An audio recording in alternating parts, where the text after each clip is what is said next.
Nová opozícia sa zatiaľ nedokázala vyrovnať s výsledkami volieb.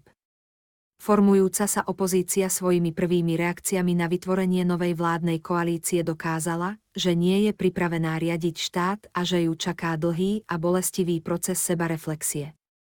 Nevyhlásený líder opozície Michal Šimečka so správaním malého dieťaťa, ktoré nedostalo čokoládu a s plačom sa hodilo o zem, sa slabikujúc začal vyhrážať: chcem všetkým predstaviteľom rodiacej sa koalície Roberta Fica odkázať. PS vám bude tvrdou opozíciou. Budeme vás kontrolovať, budeme vás napomínať. Budeme strážiť právny štát, demokratické princípy, ľudské práva. A takto fňuká politik, ktorého ľudia sa podieľali na bezprecedentnom pošliapavaní demokracie, ktorú chce odrazu on strážiť. To pôsobí naozaj dôveryhodne. Rovnako ako to, že tí istí, ktorí ešte pred pár hodinami chceli Petra Pellegriniho za premiéra a sľubovali mu divnie modré z neba, ho v zápätí začali urážať ako zradcu, sluhu, podržtašku, až vám musí byť divne, že s takýmto zlosinom chceli vládnuť. Trochu to pripomína útoky na Bélu Bugára po oznámení, že Most Híd vstúpi do koalície so Smerom, ibaže tentoraz útočia na človeka, ktorý im nič nesľúbil, len oni nevedia stráviť vlastnú trpkú porážku.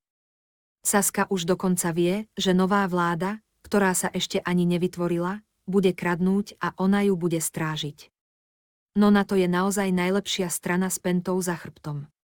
Už padajú veľmi kreatívne pomenovania o koalícii temna či o stratených rokoch, hoci nový kabinet ešte ani nie je skompletizovaný. Vari poprvýkrát nikto nesľubuje, že bude konštruktívnou opozíciou, ale robia dopredu svaly, že budú tvrdou, nekompromisnou či dokonca nezmieriteľnou opozíciou, čo značí, že budú neobyčajne deštruktívni a že Slovensko čaká otvorená vojna. Korunku tomu nasadil donedávna nádejný kandidát na ministra vnútra Jaroslav Spišiak, ktorý sa v RTVS posťažoval, že až 50% policajtov volilo Smer SSD a len 3% Progresívne Slovensko, z čoho mu vyplynulo, že je to tak preto, lebo policajti majú radi korupciu a pokoj. To je až neuveriteľná urážka našich poriadkových síl od dlhodobo najpreceňovanejšieho bezpečnostného experta, ktorého mentálna kapacita zrejme nestačí na to, aby pouvažoval, či to náhodou nemôže byť tým, že Robert Kaliňák toho pre policajtov a hasičov objektívne urobil najviac, či už po stránke materiálneho vybavenia, platov, ale aj výsluhových dôchodkov, a že sa medzi nimi teší prirodzenej autorite. Lenže PS verná svojmu paranoidnému nastaveniu musí všade hľadať bubákov a konšpirácie. V každom prípade nedostatočná osobnostná výbava poslanca Spišiaka neospravedlňuje a mal by sa policajtom za tieto nehanebné urážky ospravedlniť. Nuž a najväčším počtárom vo formujúcej sa opozícii je bezpochyby Richard Odvodové koliesko Sulík. Ten vyhlásil, že keby sa Heger a Dzurinda vzdali, demokrati by vyhrali. To je tak naivný a demagogický predpoklad, ako povedať, že keby sa vzdala Aliancia, Republika, Ľudová strana Naše Slovensko a ďalší, vláda Smeru, Hlasu a Slovenskej národnej strany by mala ústavnú väčšinu. A nebyť manipulácie zo strany médií, think tankov a prieskumných agentúr, dosiahla by ju aj bez prispenia menších strán. Opozícia skrátka nevie prijať fakt, že túto vládu si aj podľa prieskumov želá drvivá väčšina obyvateľov Slovenska. Na tom sa nedá vôbec nič spochybniť. Jediná vec, ktorú opísal Michal Šimečka korektne, je fakt, že Peter Pellegrini vôbec nebol rozhodnutý od začiatku, že do koalície s ním nepôjde. Pellegrini potom v skutočnosti veľmi túžil. No keď videl, ako už teraz po sebe potenciálni koaliční partneri štekajú ako psi, ako poslanec Sasky a bývalý predseda KDH Alojz Hlina, z ktorého sa rýchlo vykľul liberálny Matovič, nadáva terajšiemu predsedovi KDH Majerskému do skorumpovaných, ako sa cez médiá hádajú predstavitelia PS a SAS, musel dostať dévu a rýchlo si uvedomiť, že dať sa dokopy s touto partičkou znamená len ďalšiu vládu chaosu.